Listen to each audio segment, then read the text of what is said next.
नमस्कार दोस्तों, स्वागत है आपका द ग्राउंड रिपोर्ट में। मैं हूं समीर आत्मज मिश्र। शंकराचार्य स्वामी अभिमुक्तेश्वरानंद सरस्वती प्रयाग माघ मेला क्षेत्र छोड़कर तो चले गए, वाराणसी चले गए।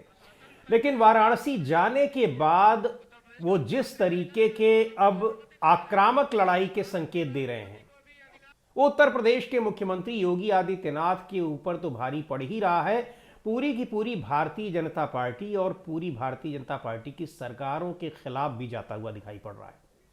शंकराचार्य को हालांकि ये एक ऐसा माना जा रहा है, ऐसे संकेत मिल रहे हैं और खुद शंकराचार्य ने भी इस बात को स्वीकार किया है कि प्रशासन की ओर से माफी मांगने और खेद व्यक्त करने की कोशिशें की गई, तमाम वार्ताएं भी हुई।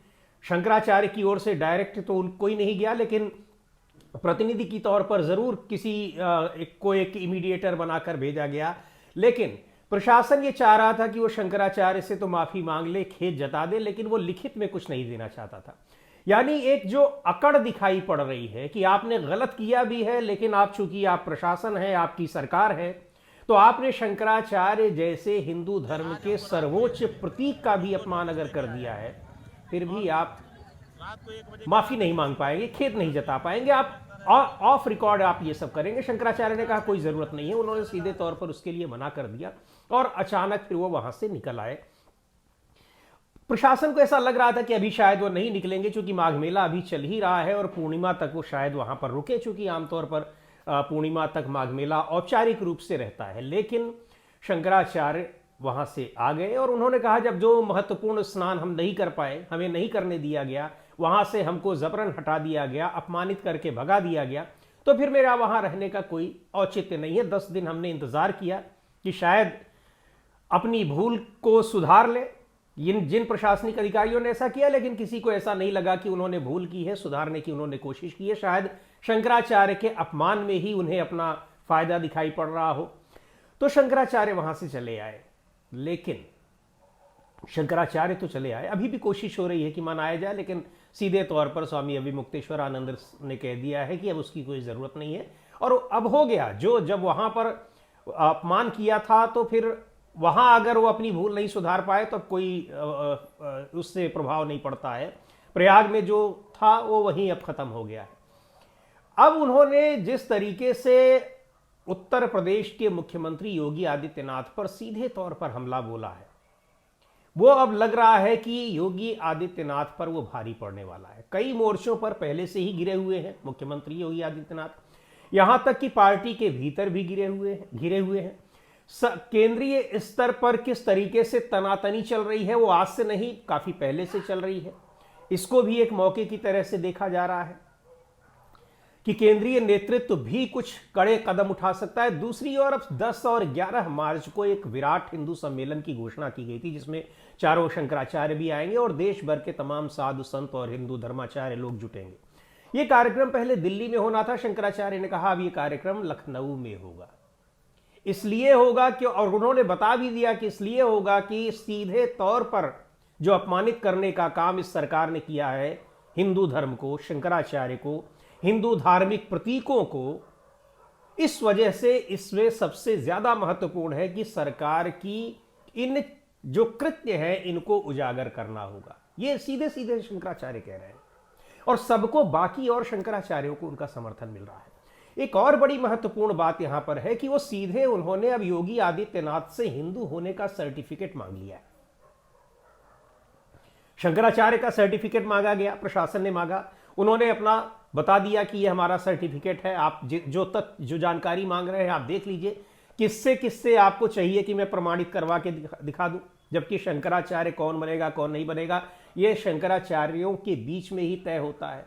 शंकराचार्य अपने आप में एक संस्था है, उसकी पूरी एक प्रक्रिया होती है। वो सारी चीजें अभिमुक्तेश्वरानंद सरस्वती ने दिखा दी, प्रशासन को लिखित में भेज दी। उन्होंने जवाब मांगा, नोटिस दिया था। उसके बाद यह भी कहा था कि आपको जीवन भर के लिए क्यों न प्रतिबंधित कर दिया जाए। यानी शंकराचार्यों को ही माघ मेला और कुंभ मेला में प्रवेश से प्रतिबंधित कर दिया जाए, संगम नहाने का, स्नान करने का उनका प्रवेश वर्जित कर दिया जाए। बताइए, हिंदू धर्म का, सनातन धर्म का जो त्योहार होता है, उस त्योहार में उस सनातन धर्म के जो सर्वश्रेष्ठ सर्वोच्च धर्माचार्य हैं, उन्हीं को कहा जा रहा है कि आप लोगों को प्रतिबंधित कर दिया जाएगा।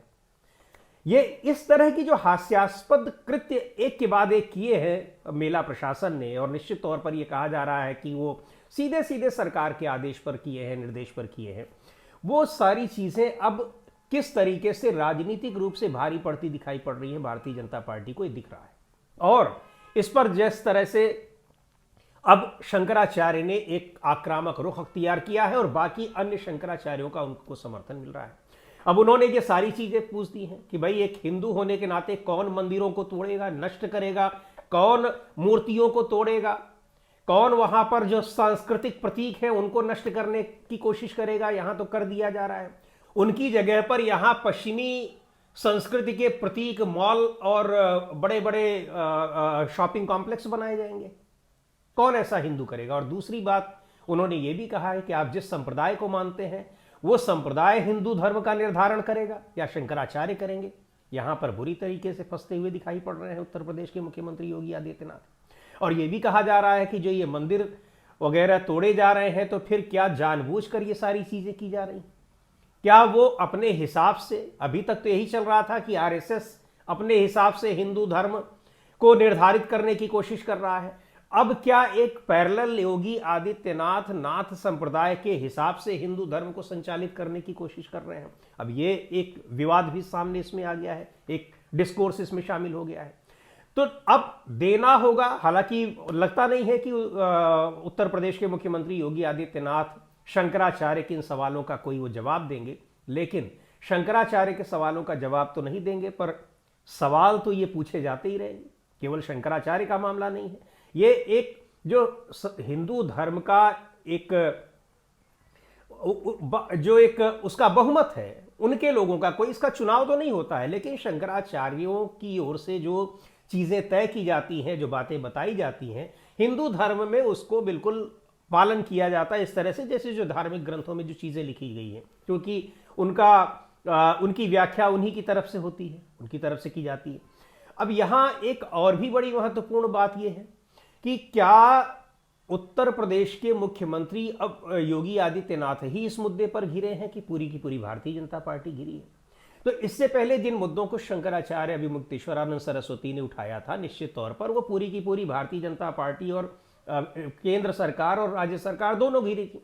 खासतौर पर मंदिरों को तोड़े जाने की बात, गंगा की सफाई की बात, और भी बहुत सारे मुद्दे, गो हत्या को लेकर वो कह रहे हैं कि आप कानून बनाइए। सबसे ज्यादा बीफ का जो एक्सपोर्ट हो रहा है वो उत्तर प्रदेश से हो रहा है, कैसे हो रहा है, ये उनके सवाल है। इन सवालों के आप वो जवाब मांग रहे हैं। और तो क्या केंद्र सरकार भी इसमें उनके निशाने पर है? तो निश्चित तौर पर निशाने पर थी, और भारतीय जनता पार्टी सरकार पर वो निशाना साध रहे थे। और हमने आपको पहले वीडियो में भी बताया है कि केवल इसी सरकार पर नहीं, जो भी सरकारें उनको लगता है कि वो हिंदू धर्म के खिलाफ काम कर रही हैं, हिंदू धर्म की जो सांस्कृतिक परंपराएं हैं उनके खिलाफ काम कर रही हैं, तो शंकराचार्य मुक्तेश्वरानंद सरस्वती ने बहुत मुखरता के साथ उनके खिलाफ आवाज उठाई है। जब वो शंकराचार्य नहीं थे तब भी उठाया करते थे। अब उनके निशाने पर केवल और केवल उत्तर प्रदेश के मुख्यमंत्री योगी आदित्यनाथ और यूपी सरकार दिखाई पड़ रही है, क्योंकि यह तात्कालिक मामला है। जिस तरीके से उनका अपमान किया गया है, उनके साथ जो वहां उनके शिष्य थे, जो बटुक जिनको कहा जाता है, जो शास्त्र और धर्म की शिक्षा ले रहे हैं उनके आश्रम में, उनकी शिखा पकड़कर, चोटी पकड़कर जिस तरीके से अपमानित किया जाता है, अपमानित करना और आपको एक सामुदायिक संकेत देना कि आपके पूरे समुदाय को हम अपमानित कर रहे हैं, वो चीज होती है शिखा खींचकर घसीटना, मारना, पीटना। इसको उसी रूप में देखा जा सकता है, ये व्यक्तिगत तौर पर नहीं, एक समुदाय के तौर पर देखा जा रहा है कि कैसे आप हिंदू धर्म के, सनातन धर्म के प्रतीकों को आप अपमानित कर रहे हैं। इस तरीके से इसको शंकराचार्य ने, वही उन्होंने कहा भी कि मैं माफी तो मुझसे मांग लेंगे, लेकिन जो उन्होंने इनके जरिए पूरे सनातन धर्म का, हिंदू धर्म का अपमान किया है, उस अपमान को हम कैसे भुला सकते हैं? तो ये पूरा मुद्दा लेकर अब 10-11 मार्च को एक बड़ी तैयारी हो रही है उत्तर प्रदेश की राजधानी लखनऊ में।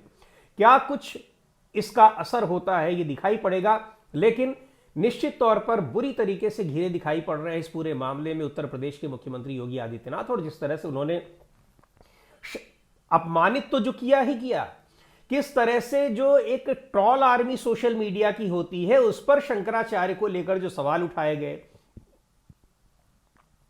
गाली गलौज की गई, बहुत सारी अपमानजनक तरीके से उनके साथ व्यवहार किया गया। और यही नहीं, खुद परोक्ष रूप से, अप्रत्यक्ष रूप से जिस तरह से हरियाणा में इस विवाद के बीच में ही उत्तर प्रदेश के मुख्यमंत्री योगी आदित्यनाथ ने भी काल नेमी जैसे राक्षस से उनकी तुलना जब की, तब फिर यह विवाद और भी ज्यादा बढ़ गया। और इसमें इसीलिए बहुत बुरी तरीके से घिरे नजर आ रहे हैं योगी आदित्यनाथ। क्या इसका असर होता है, क्या दिखता है, ये सारी चीजें आगे दिखाई ही पड़ेंगी। लेकिन इतना तो तय है कि अब एक बड़ा मुद्दा ये बन गया है, और ये वो मुद्दा है जिस पर अपना कॉपीराइट समझती है भारतीय जनता पार्टी, उत्तर प्रदेश के मुख्यमंत्री योगी आदित्यनाथ, प्रधानमंत्री नरेंद्र मोदी और बीजेपी आरएसएस के बाकी सारे नेता। आज की वीडियो में इतना ही। अगले वीडियो में फिर मिलेंगे एक नए विषय के साथ, एक नए मुद्दे के साथ। द ग्राउंड रिपोर्ट के यूट्यूब चैनल को आपने अब तक सब्सक्राइब न किया हो तो जरूर कर लें। हमारे वीडियोस को लाइक करें, शेयर करें और अपने सुझाव भी हमें जरूर भेजें।